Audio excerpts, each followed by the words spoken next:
welcome to the 1570 Project. It's once again a 1570 Friday on a Saturday, but it's been kind of a big week. We've been super busy. The president has not been super busy, I would say. He's spent a lot of the week on vacation. But almost more interesting to me, the media has had a really busy week because they've finally decided to start covering the Biden administration, which is an interesting turn of events, to say the least. They've mostly just been enamored of the Biden administration up until this point. So it might look like I'm alone here today, but I'm actually not, because to talk about the media's sea change here, in their coverage of Biden, I've brought in one of the biggest media members that I know to cover these events with me.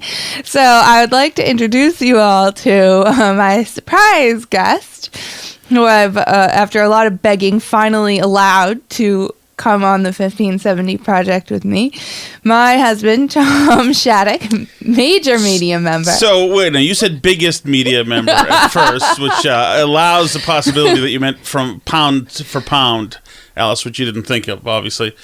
So I'm only 147th as far as guests go, and was not the primary intended guest for this one. So thank you once again for showing people my place in your universe. You're a nice The guest that was supposed to choice. be is right down here, by the way. You can see. Hold on, I'll turn this. Here's the first intended guest who's drunk. I spent time setting up that camera, honey. Back? Is it back? You're back kind of off center now, but you're back. How about now? Okay, now you're okay. Anyway, Tom made sure that I put his lights on behind him as well. He wouldn't come in the studio and sit on the yellow sofa unless the lights were operational. So his priorities That was in my rider, correct? That was right. I take a holistic approach, Alice, to interviews when I do them, and I need Himalayan salt lights around me constantly. It feeds my mind, body, and soul. Well, that's great. We're lucky to have you, obviously, over here on the 1570. Very pretty over there. Or is it not appropriate to hit on the host of the show? You can hit on the host. When you're of my the guest, show. I'm just absolutely... Your Himalayan salt lights aren't on. They are on. They are? Yes, they are. Oh, it's just that the sunlight's coming through. It's bright in here, so it's hard to see my Himalayan salt lights. Tom's our studio decorator, by the way, here in the Burn Barrel Podcast studios. But Alice in charge of landscaping and general contract construction in the house. And I'm not saying anything, but there is our lawn is in need of attention. okay, well, it has been raining. I don't know if you've observed that, but can you not mow in the rain? I can't mow in the rain. Maybe you can. When I was inside crocheting fresh doilies, I was wondering to myself if that was something that would Hinder impede lawn mowing? Okay. Well, in any case, we've had a busy week beyond just housework at our house, because we've been watching with bated breath the president try to handle the situation in Afghanistan, which he has not been doing a really good job of, I would say. At least that's my professional assessment as an expert on military operations. I would say I don't think this was the ideal way that the withdrawal should have been handled. But it's interesting that the media seems to have taken a different approach now with the Biden administration. It's been like all sunshine and butterflies and roses pretty much until this week.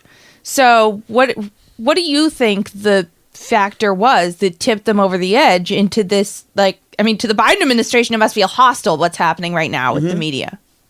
Well, I think that among other things, first of all, in the last couple of weeks, the media was asking questions and not getting answers. And then when they were getting answers, the administration was putting together this weird, oddly rosy picture, different than what media, especially national media, was hearing on the ground from their own correspondents. So they're hearing that these provincial strongholds and capitals are falling, and the administration is simply telling us, Saki's pointing back to Biden's words from a month ago, saying that it's not going to be Saigon, that it's going to be an orderly situation, that yada, yada, yada, and we're going to get our people out, etc. And then they're watching in disbelief. And meanwhile, this media here, they're reporting to us status quo, status quo, status quo, status quo. But they've got reporters there saying, hey, we've got a situation here. And then unbelievably, when it got to the point where the media said, hey, listen, you need to level with us. which was just last week, the Biden administration said, all right, we'll level with you. In between 30 days, and suddenly Kabul is captured and the whole place is captured. And suddenly, everybody's frozen in place, and the enemy controls the entire country. And so now we're at a point where the media looks over, and CNN's got this excellent little reporter looking over at the Biden administration saying, we've been working with you here. You're telling us nothing's going on. We've got assets over there and friends and families frozen into place. Say something and do something. And the Biden administration blew it off as if it didn't happen. No, what do you mean? Yeah, we were always supposed to. We always knew something would happen. Absolutely. And George Stephanopoulos, who was not trying, and that shows you how bad things are, was not trying to trip up Biden.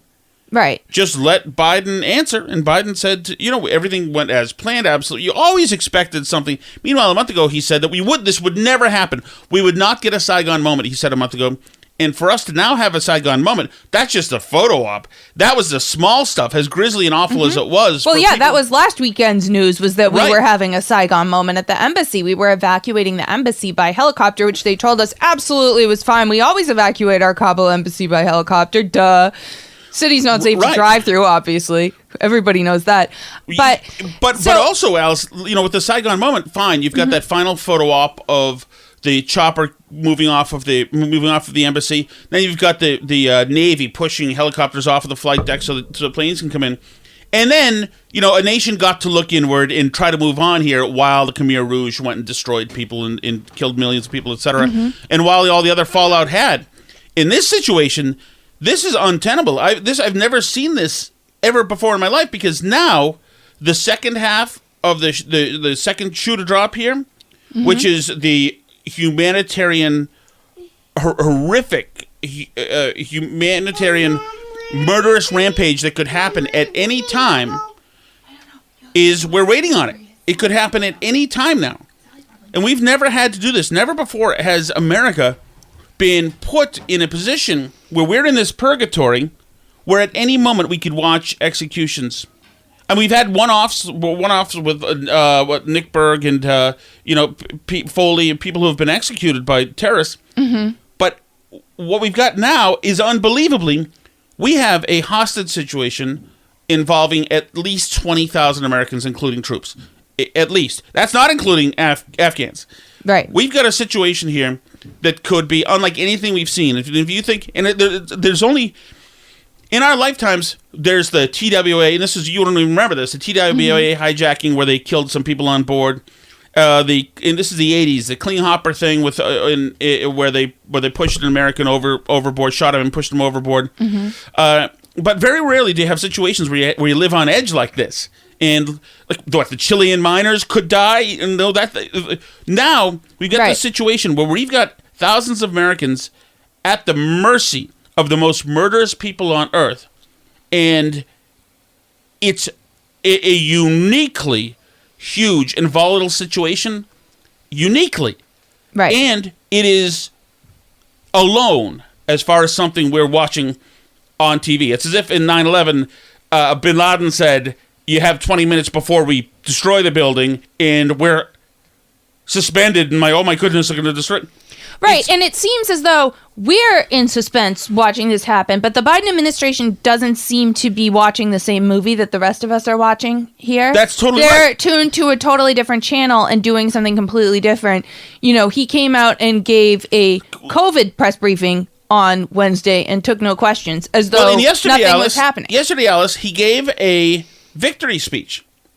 Yesterday he said, since I spoke with you Monday, we've made significant progress. We've secured the airport, enabling flights to resume, not just military flights, but civilian charters from other countries and the NGOs taking out civilians and vulnerable Afghanis. And now we have almost 6,000 troops on the ground, including the 82nd Airborne, providing runway security, the Army 10th Mountain Division standing guard around the airport, and the 24th Marine Expeditionary Unit assisting civilian departure. This is one of the largest, most difficult airlifts in history, and the only country in the world capable of projecting this much power on the far side of the world with this degree of precision is the United States of America. Oh. Wow. Something good must have happened. And that's why this is remarkable. The fact that they're not focusing on the crisis. This is a crisis. As the hostage crisis in 1979 was the crisis that was, the show Nightline was a special about the hostage crisis. Day 1, day 2, day 3, which was a couple of hours every night. It was as 24/7 as it could be back then. Mm-hmm. And this is much bigger than that. This is bigger than anything right now. But we're acting in like you said, he tried to move along saying we're getting more vaccinations out there. Could be booster shots coming. This is not a DeSantis. This is a jerk. This idea that they're trying to move they're trying to move the news cycle along. I think that's another reason, to get way back to your point. Right. I think that's another reason why the media, many of them in the media, have had enough, is because they're trying to make the media complicit in this dangerous, deadly charade. Right, but they always have been before. So why is this one different? I mean, they moved along from the border.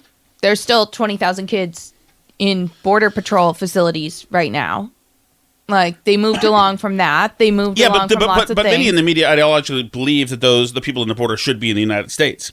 Also, Trump was very anti-border, very anti-immigration from the South as well.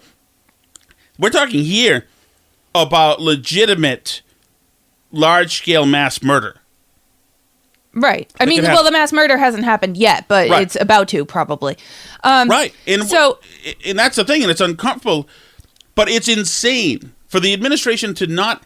I mean, they made it impossible for this media to turn away. And also, remember, you've got people in the media now, especially people who are more senior positions, who were in their 20s or early 30s in 2001, many of them against the Bush wars, totally against the Bush wars, many of them happy to write and talk about, including Jake Tapper, the plights of many of the troops and of many of the civilian casualties, whatever.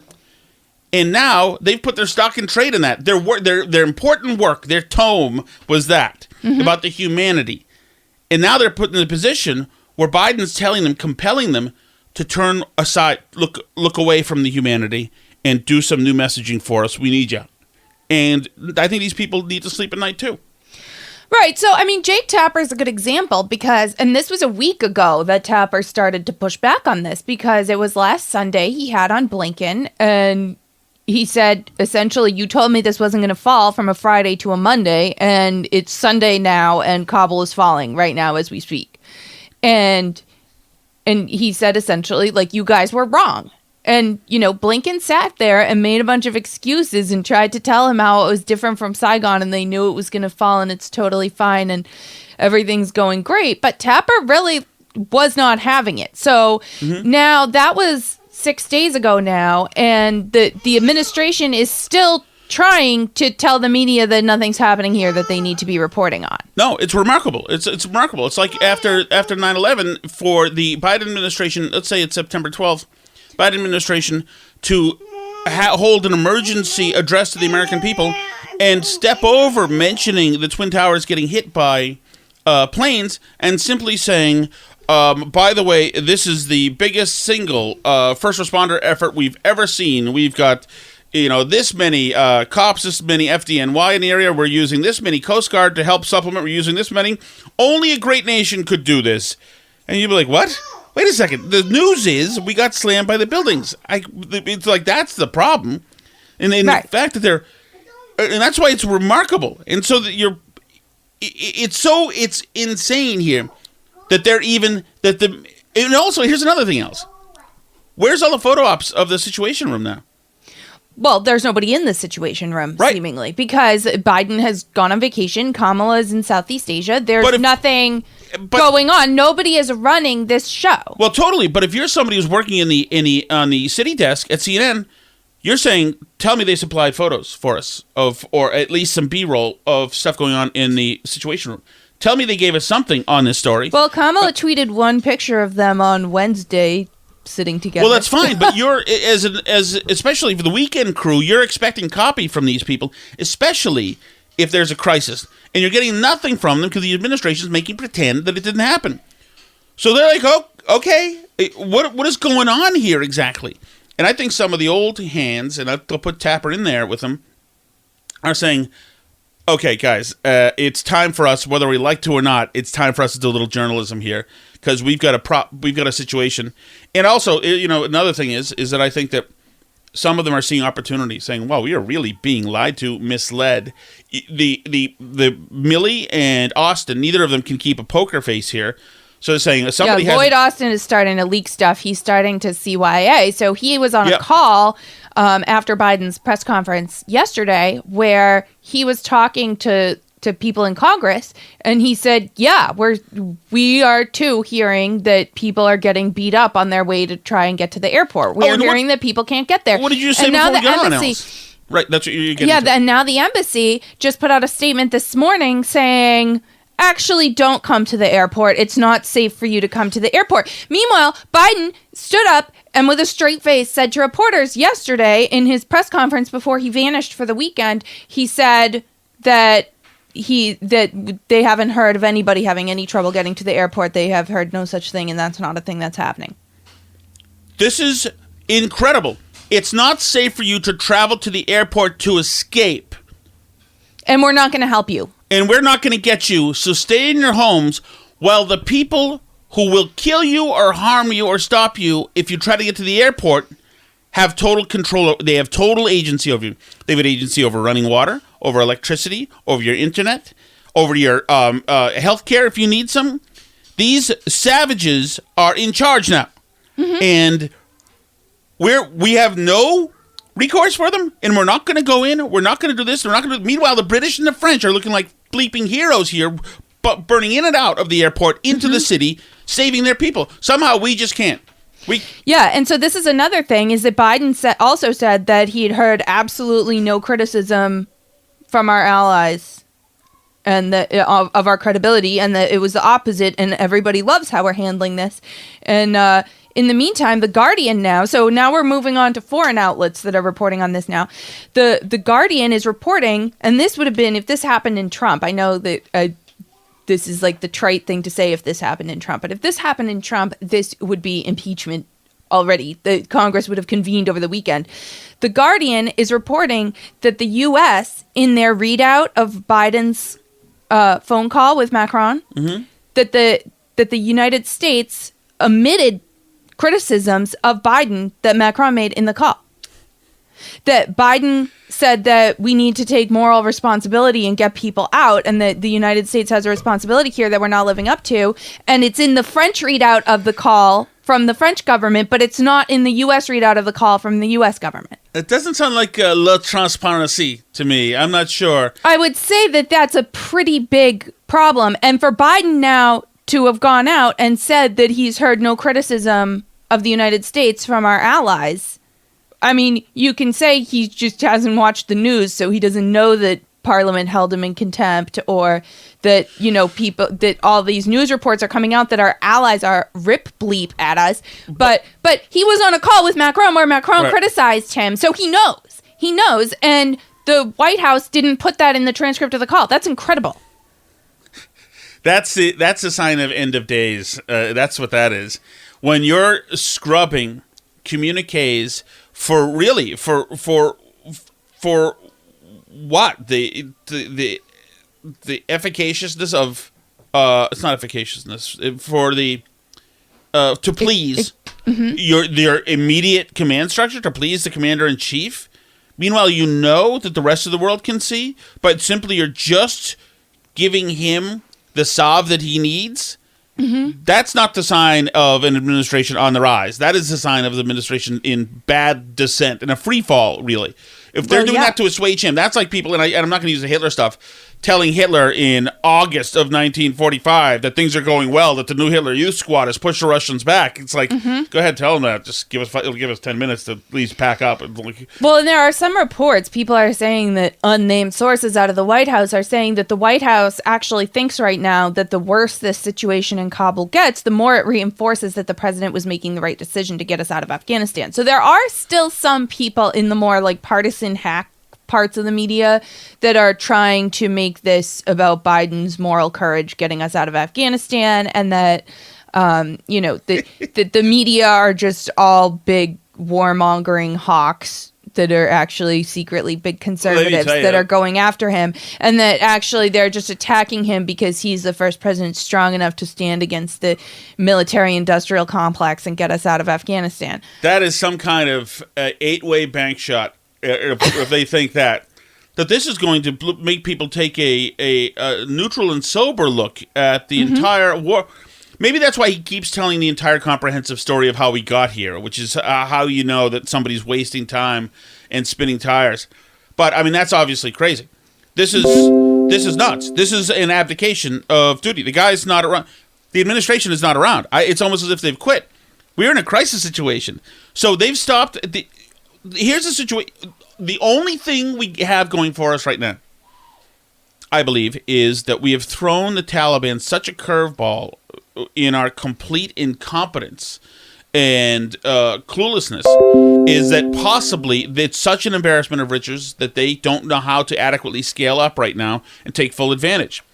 But if they could certainly just do what they know how to do best, which is to be street terrorists, and that's all it would take. Start whacking Americans, start taking pot shots, destroy the airport, then what? Then what was the thing that we were always going to do? Then what? Are we going to have Americans then get in street-to-street fight with these guys? They're not afraid to die, the Taliban. They are good at dying. They've been doing it at least for 20 years now in bulk, thanks to this country. But still, the idea that they're not... Like the Sunday shows will actually... Some of them will try to talk about... Hopefully at this point nobody's talking about the infrastructure bill, because you can't talk about anything else. Mm-hmm. But we've got... What are we going to talk about now? DeSantis, now that the numbers actually have flattened off in Florida as well, I don't even know what you do. How do you pretend that this is not a historic F-up that could turn into something that this country hasn't seen since 9/11? You know, if the Taliban wanted to right now rock and roll, they could. They know how to do that. Yeah, and so, I mean, I think the media knows this. Like, they have people there, first of all, so they're seeing a lot of this stuff before the administration is saying it out loud. They're reporting that it's happening. But, I mean, also, I think there is a factor that they just don't like being made fools of.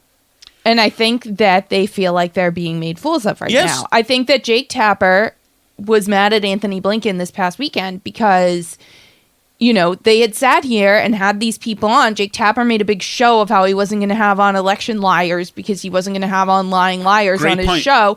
And, you know, and then he has on Anthony Blinken all the time who flat out lied to him. Mm-hmm. And now he's having to have this person on, and they're just lying to their faces over and over. And, like, some of the media are taking it. There's still Jen Rubin sitting here being like, Biden's doing such a great job. But they're getting out so many people. It's great. And, you know, but the people who have, like, a shred of honesty left are saying, you can't sit here and make me look like an idiot like this. Part of this thing, Alice, yeah, I totally agree with you. I think that's totally true. And you're right. Tapper said that he's not talking to liars anymore, so he wouldn't have people from the administration on, from Trump administration on. So they didn't have it on. That's it. You know. And at the same time, you have like they had Kate Bedingfield on the other day, and they said, "Will Biden take questions?" He always takes questions. She said he'll always take questions. She's in such automaton press flack, mode that as a media member. You say, okay, I understand, but come on. And they're not giving you that. And they're not giving you that, one, because they're either, one, incapable of breaking out of a strict messaging administration, which is how they won the election. They kept him on the ground, very, very minimal, messaging minimal, get him up there, minimal, get back down, get him up there, he'll yell, call somebody a dog face pony soldier, get him back down, message, the media worked for them, etc. But if if your administration is just an administration, it's a showcase of identity politics hire for the first LGBT and the first black this and the first white this and the first Hispanic this or first Latinx this or first whatever. And if you're just an insular bunch of messengers, well then you're just doing what you know how to do. I mean, the armadillo just knows how to roll up into a little piece of steel. That's what it does. So if the DNA of this administration is to simply message and to symbolize stuff, well, then go out there and talk about how it's the biggest airlift since whatever, and we're doing good.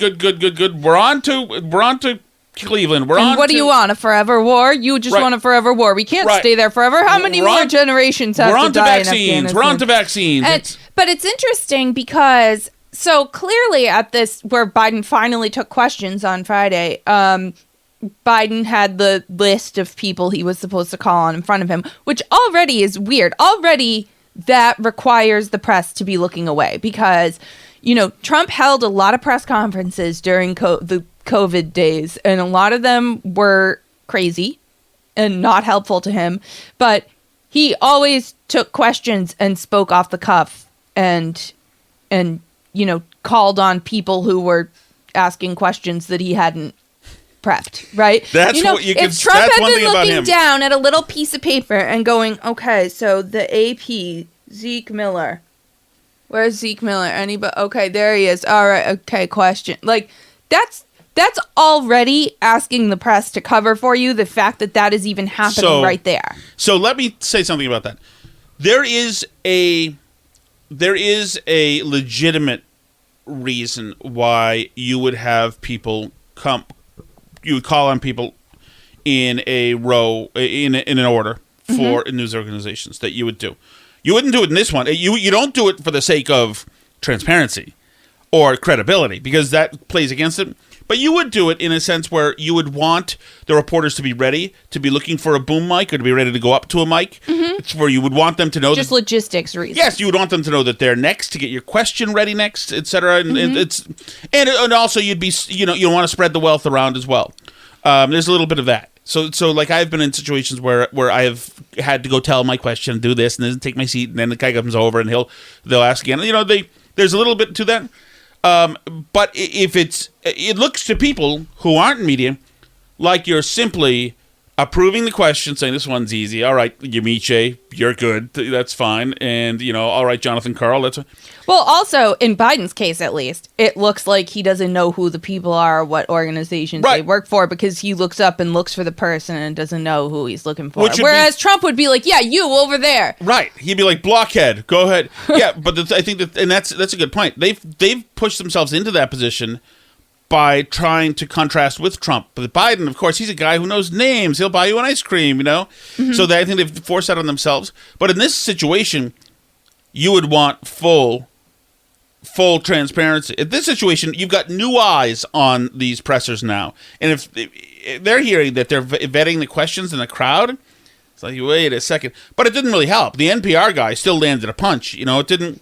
I mean, they were all landing punches. Yes. Really, they all asked questions that, even though they seemed to be the clear and obvious questions, Biden seemed totally unprepared for. Right. But like I said, it's like Biden's been seeing something totally different happening.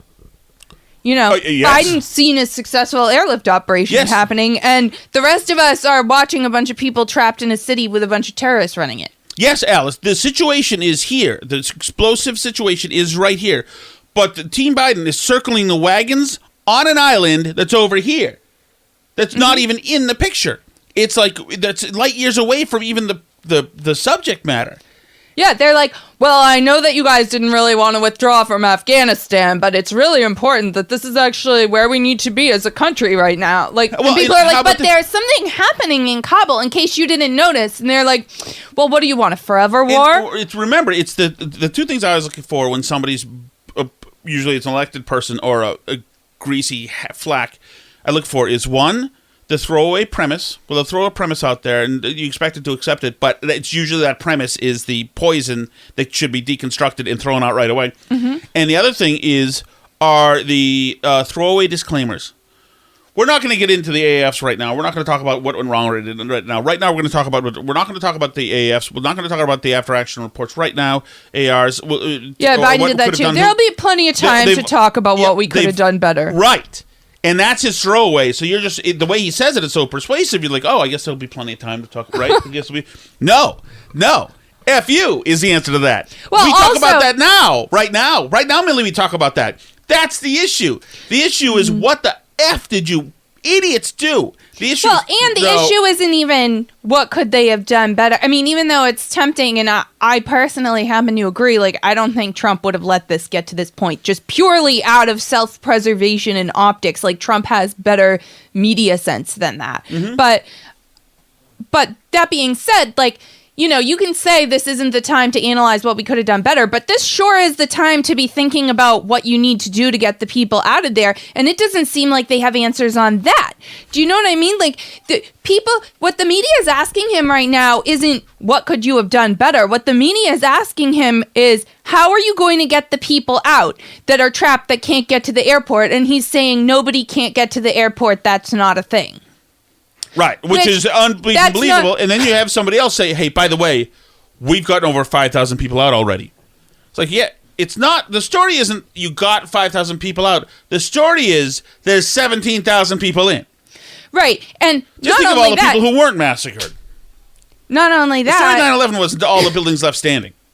Right. So not only that, but they're getting out lots of Afghans and not as many Americans, because I think the Americans are, for good reason, more afraid to leave their places of residence to try and go to the airport. Well, now they've been told not to. So. Well, yeah, now they've been told not to. But even so, this, like, the 5,000 number, it was like 5,700. They were like, oh, we've gotten out almost 6,000 people in the last 24 hours, minus the 12 hours when we shut the airport because we couldn't get anyone out.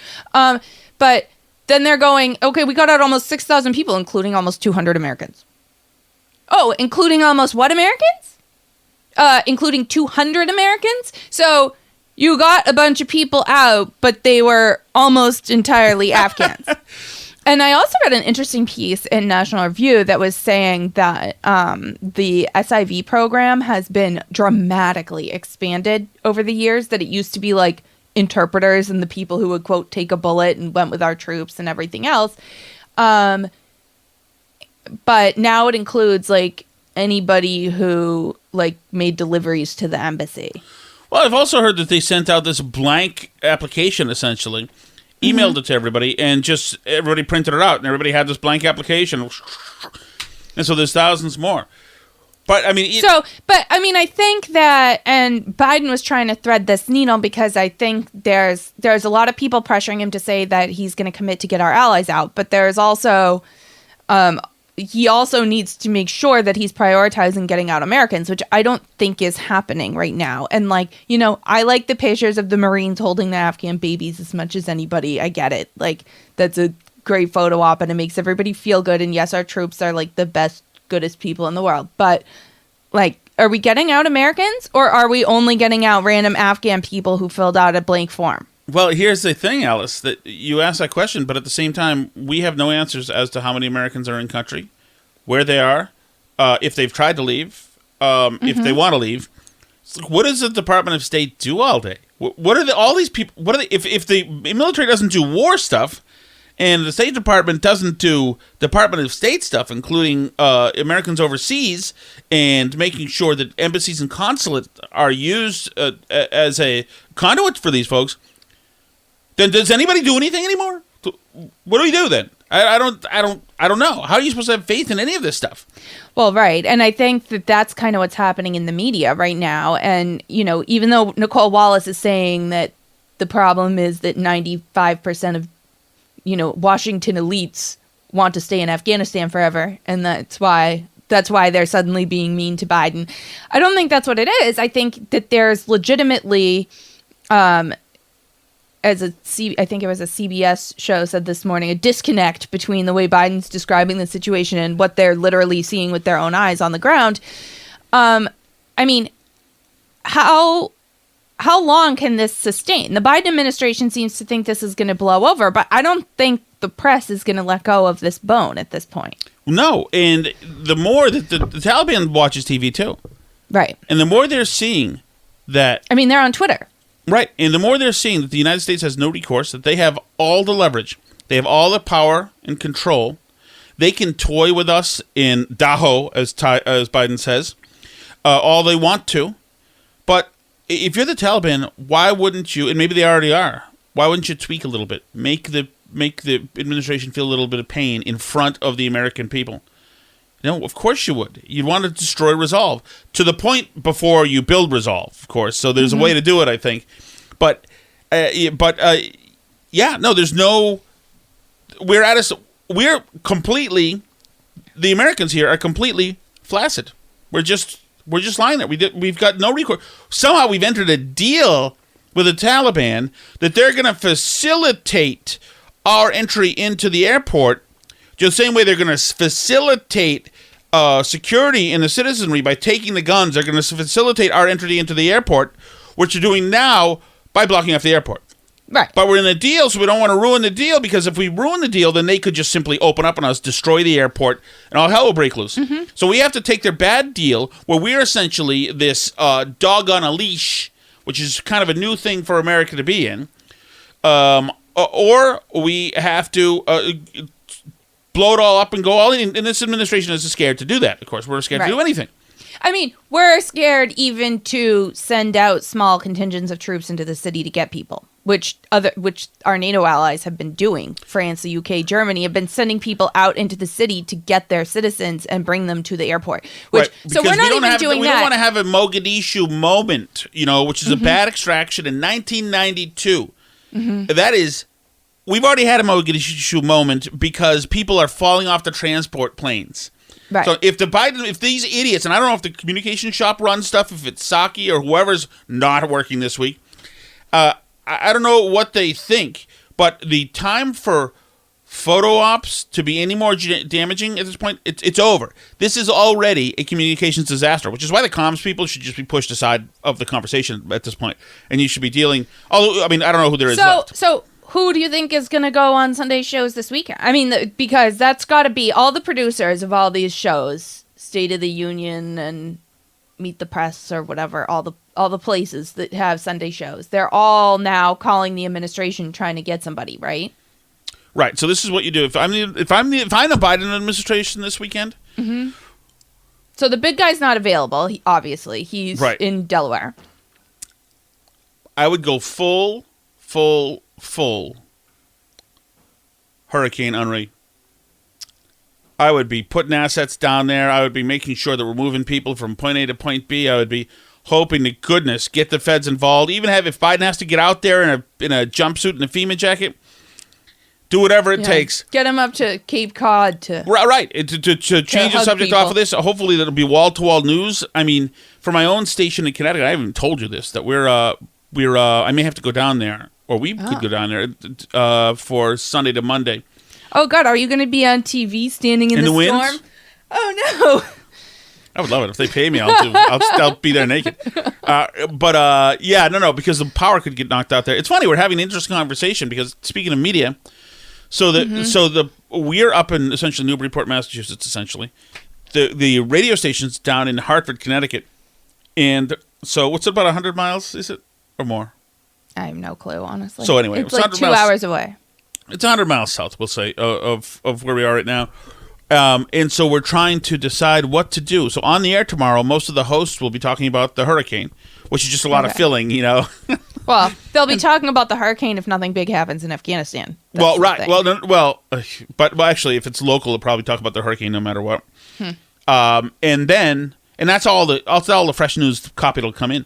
And then we have to decide whether or not I go down there in case the power gets knocked up here, or do I stay up here in case the power gets knocked down there? Well, if the power's knocked out down there, can you still be on air from here? I could be, yes. There's generators down there that could do some stuff. Or I could go down in Boston and do it from there, or down in Connecticut. I like hurricanes. I would love to be in the hurricane. How cool would that but they're not sure what the path of the hurricane is going to be yet. Right now, it looks like it's headed straight for Hartford. Okay, and so if it touches down in Hartford first, it's not going to be as bad when it gets to Newburyport, right? No, it could be crappy. Yeah. No, it'll just be rain, yeah. But that will absolutely play into the coverage this Sunday of the Sunday shows. Who do you put out there? I guess maybe you put out. But I mean, I don't think at this point, since Millie is leaking so much, and Austin's leaking. I think Austin's leaking. I don't know. But I think Austin and Millie are both mad, and I think this goes back to other things that have happened in the administration. I don't think.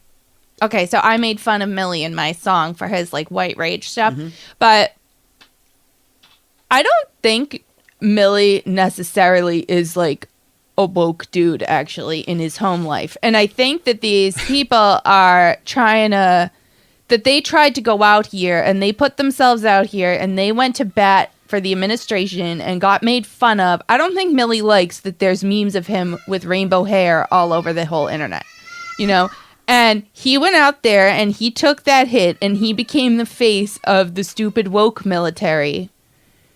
To go to bat, well, it is, but he went to bat for the Biden administration and he put himself out there and took that hit. Do you think he's happy now that he and Austin are out here taking the fall for this, doing briefings at the Pentagon where they're getting yelled at by the media and the president's on vacation? No, I think they're heartbroken. I think that they rolled the dice. I think they thought they said the right thing to preserve a certain new occupational prerequisite, and they did it tongue in cheek, knowing that it was fraudulent. Mm-hmm. And at the same time, now they've had to deal with an obstinate Joe Biden who's not listening to them, who's lost it, apparently his ability to reason, who's always had terrible judgment. Well, and this wasn't part of the deal, because the whole voting for Joe Biden was supposed to be back to normal Washington status quo, where the military is respected and they're important and listened to, and it's taken seriously, and not Trump, who's just going out here blowing stuff up and doesn't care. Because, I think that people who are like sober-minded, serious Washington people were like concerned about Trump because they couldn't like box him in and control him. Mm-hmm. And they thought with Biden, they were getting back to normal, like he'll listen to us. He's serious. He has like the credentials and he knows how Washington works. And that this, where they just get hung out here to dry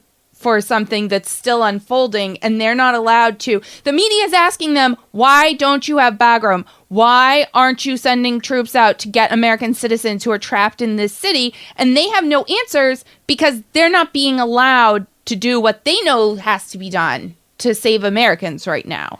Right. And I don't think they like being put in this position, especially by a president who's already made them a laughingstock.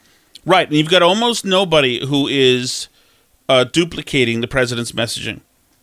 Everybody's coming out with their own disparate explanation. Everybody's saying, well, I warned him that this could definitely happen. Right. Or saying, well, we knew it would be trouble, but we didn't think this much trouble, or the forces were melted away, or this. Everybody has essentially their reason, but that's their but those are all in place of the truth, which is the old man just wanted us gone and he didn't listen. That's the truth. Mm-hmm. Truth that nobody can really say right now. But, I mean, we'll see. So do you think Biden right now, as he's sitting at home in Delaware watching the news and eating tapioca pudding or whatever he's doing, do you think that he really believes that this is just going to be fine and blow over? Does he just not realize what's going on in Kabul at all? What's going through Biden's mind right now? I think right now, apart from the part of his mind that's just gone, I think right now he gets pangs of reality where he realizes that he is the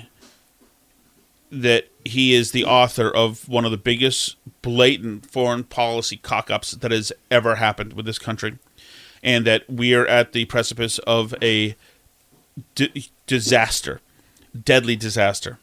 And I think so is he just praying that nothing really bad happens? It's a whistling past the graveyard. I think all of them are saying, okay, tomorrow's another day. Hopefully something changes tomorrow. Then another day. And they're hoping to God that the Taliban thinks, because they're trying to have a stern face, talking about the biggest airlift in history and this and that, trying to have a stern front about it.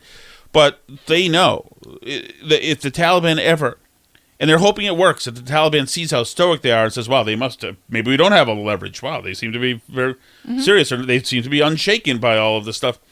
But I think that and I see people saying, like, the Taliban's really cash poor. They need to be on our good side because they need foreign credit to run their government. I don't think the Taliban cares about running a working government. They have been eating womp rats now or like for somebody 20 years. said this to me, that they were like, don't they want to help the U.S. get out because then they can just run the country in peace the way they want? I'm like, they have no idea how to run a country. It's much better for them to be involved. They know how to run an authoritarian Islamist state, Else. They know how to go just whack everybody who looks at you wrong. Yeah, but I mean, it's not good for the Bureau of Tourism, certainly. There's more to running a country than that. Oh, yeah, you have to, like, things have to keep going. For what they're looking for, I mean, they just need... But so do you think they want the U.S. out, or do you think it benefits them to keep the U.S. having to be involved with their craziness? I think they're like a dysfunctional family member that needs to keep, like, dragging people into their drama. I think the high-level people with wisdom want the Americans out so that they can be free to make their Islamist state come to full fruition, do all the great stuff like hang people from cranes and whack people in soccer fields and all that stuff. And I think and they also want to do some business with China and their rare earth minerals and all that. I think there's the geniuses, the maniacal, brilliant people, Islamists, are thinking we should have some fun with this. Well, there's also, despite what Biden said Friday, that, Al-Qaeda's totally gone from Afghanistan. John Kirby came out that same day and said that we know Al-Qaeda's active there right now as we speak. Right. And so those are people, these are like the bin Ladens who just want fireworks and to screw with the West. Well, also, and Biden also said, remember, these people fought fiercely against ISIS. They're mortal enemies with ISIS. At the same time telling us, I think they're at an existential crossroads. Trying to humanize the Taliban for us and make them... They wear fashion now. Yes, and trying to make them fluffy and warm to us. That's what Biden's doing now as well. And I think it's also a way to try to suck up to the Taliban. Mm-hmm. To throw them a little love. Say, wow, they're very sophisticated. They're, thinking they want to be a part of the community. Yes, you do, right? And they were part of, I think we're trying to, this administration and this country, we're a nervous hostage of Hans in Die Hard here. Mm-hmm. And we're trying to say what it takes to placate him and placate the country, the rest of the hostages in the Nakatomi building, etc. And there's a way to do it and a way not to do it. But we are at their mercy.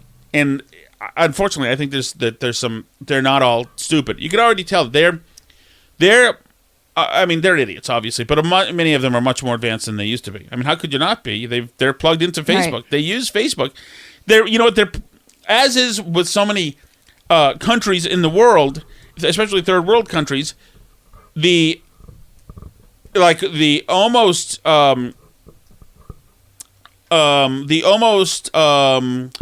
adhesive is adhesing a word? Adhering. Okay, the almost adhering document for a lot of these places is Facebook. They use it for all of their messaging, for all of their official documentation, etc. Mm-hmm. So from the U.S. perspective, what do you think is now the best case scenario? Like, if you could just wave a magic wand, right, and put somebody in charge who's going to solve it. I mean, like, I guess not wave a magic wand, because I want something that's, like, actually feasible to happen. So, like, I think Austin and Millie would know roughly what to do if they had somebody competent in charge. So, like, who's that someone who could step in right now? Obviously, even if you 25th Amendmented Biden, Kamala is not going to be able to run this operation. Yeah, are we in agreement? But sure, so, like, but Alice, there's a constitution involved. Well, yeah. But I'm saying, like, I mean, like, what's the best case scenario for the people in Kabul? If you're in Kabul, what are you hoping happens domestically in the United States to increase your chances of leaving the country? Like, are you hoping that that the cabinet has a coup and gets rid of Biden and Kamala? Are you hoping and like we get President Nancy Pelosi running the operation? Is that more competent? Wait, if you're the people in Kabul, the Americans? Yeah, if you're an American in Kabul right now and you're like, this guy is not going to get me out of here, is the embassy sending you letters to stay in your apartment? Like, what are you hoping happens that significantly changes this situation for you?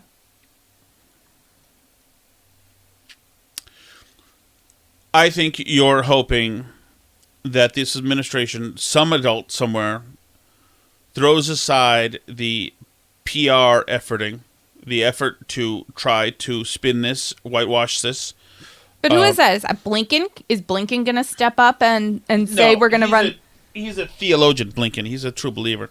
So, Ron Klain, is Ron Klain going to step up and do something here? Who's going to do something to shift this situation in a better direction? Who's going to be the adult and say, like, this is not working? I mean, is there anybody left who's in a position to do something about this right now? Well, it's a sucky time to have a Congress full of whack job socialists. So who's who is? You know who might be the guy? Who? President Joe Manchin. Oh, well. He could be the guy who says, I don't know who to talk to around here in the White House. I don't know how many of you are woke morons, etc. But there needs to be 15,000 United States, including a bleep load of special forces, making their way immediately overnight and thunder striking these goddamn fucking cockroaches. Yeah, we need to secure Bagram Air Force Base, and we need to start getting Americans Air Force to Base out. Get into Kabul, start waxing these guys, start making sure that we can get out, that we got a straight line there, put them on their heels. It won't look pretty. And yes, and make it an emergency extraction, which it should be. It should be emergency extraction, regardless of what happens, regardless if we lose some people, etc. And then leave the country if you want. Then there's just there's this fledgling resistance as well that's making a little strides. Well, and then pour some of the millions we're tossing like frisbees all around to some of these guys, including the American forces. Mm-hmm. And but Biden's not going to approve that at this point. So to get that to happen, you need him. I mean, does somebody go to Kamala and say, listen, we know you have no idea what to do and you're stupid, but help us get Biden out and we'll help tell you what to do so you can look like the hero here? Like, is somebody going to Kamala right now and saying that to her? There will be, and you can see this just by anecdotally, the people defending Biden.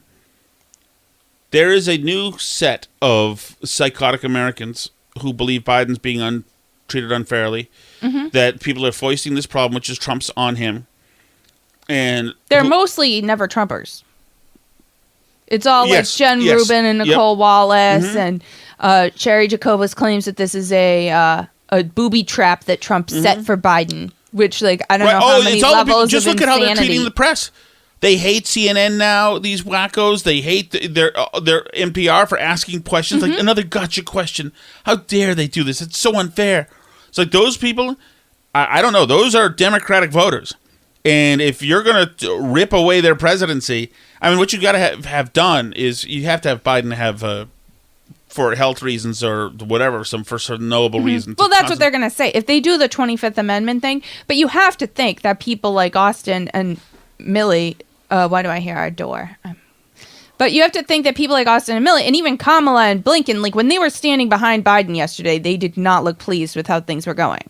They're probably thankful for the masks at this point. Yeah. So they've got to be talking about it. Yeah, but since it's a little bit. Have we done that before? The 25th Amendment? No, it's an amendment to the Constitution. It dates from the 60s. Pretty damn radical. I mean, the president's allowed to have a horrifically screwed up, incompetent. But the question is, they've been sitting in meetings with him. I wrote about this on your Substack. They're the ones who've been sitting with meetings in him, sitting in meetings with him. So they know where his mind is and if he's actually competent to be having this conversation, because I think there's a question now whether this is just a policy screw up or if this is he's a screw up because he's not mentally there enough to be coordinating this effort.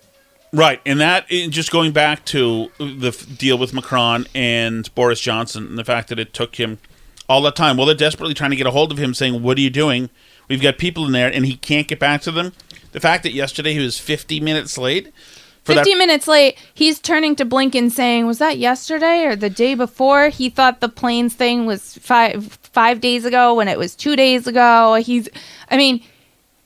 This is a question you can't. He's the commander-in-chief, and this is a military operation. And, like I joked about this on the podcast, but it's a serious concern. There's different departments here. There's Anthony Blinken at the Department of State, and those people who are dealing with processing visas and who's there and trying to figure out from our embassy, who's in country and who's not. And then you have the military operations, and you have these people saying, here's what we need to do.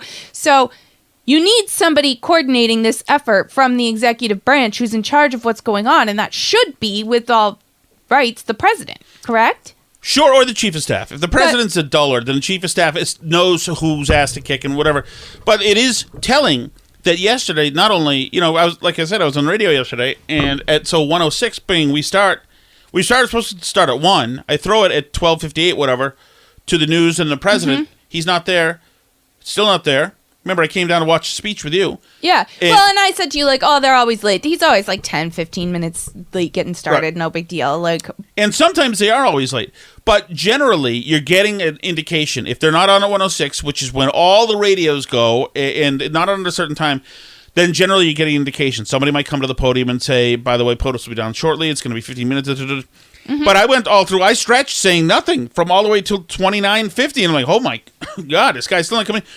The fact that nobody thought to say anything, that we got no messaging, that we didn't get a tweet saying we're working on it, that we didn't hear that we get nothing at a time like this, when you need to show that you're on the ball and you can't be on time, and it's not about they're never on time for me. I want to get home. I'm going to file and get home.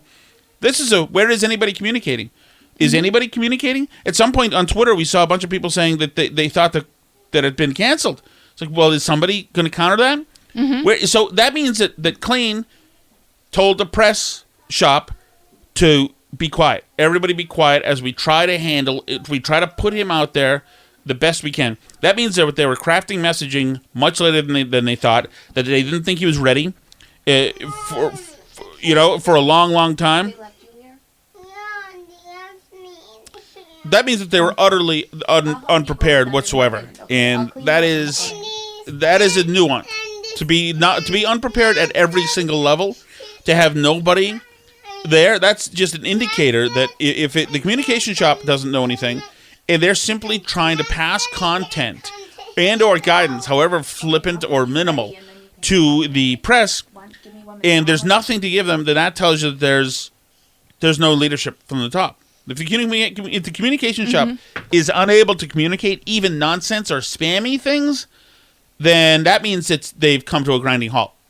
It's a problem.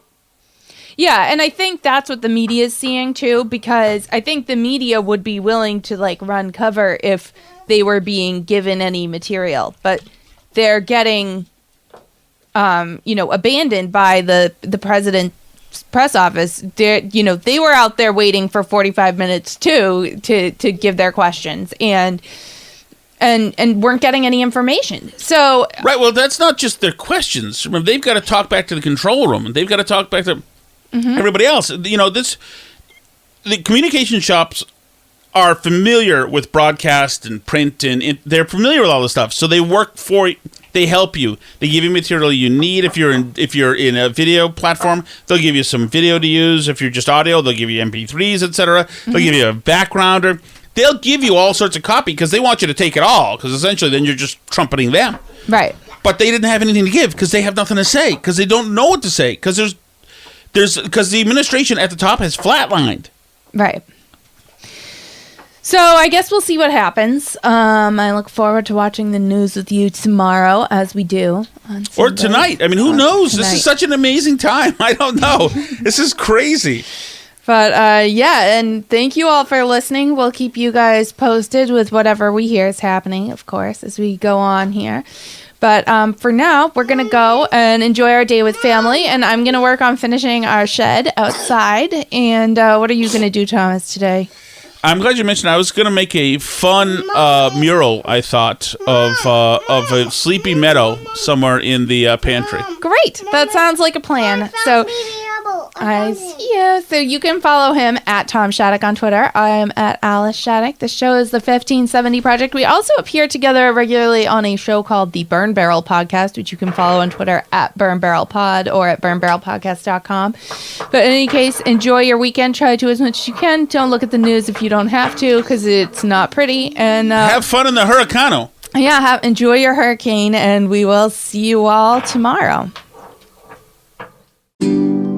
Clouds rolled in and I said, must have brought the rain from Boston. But you looked at me and I felt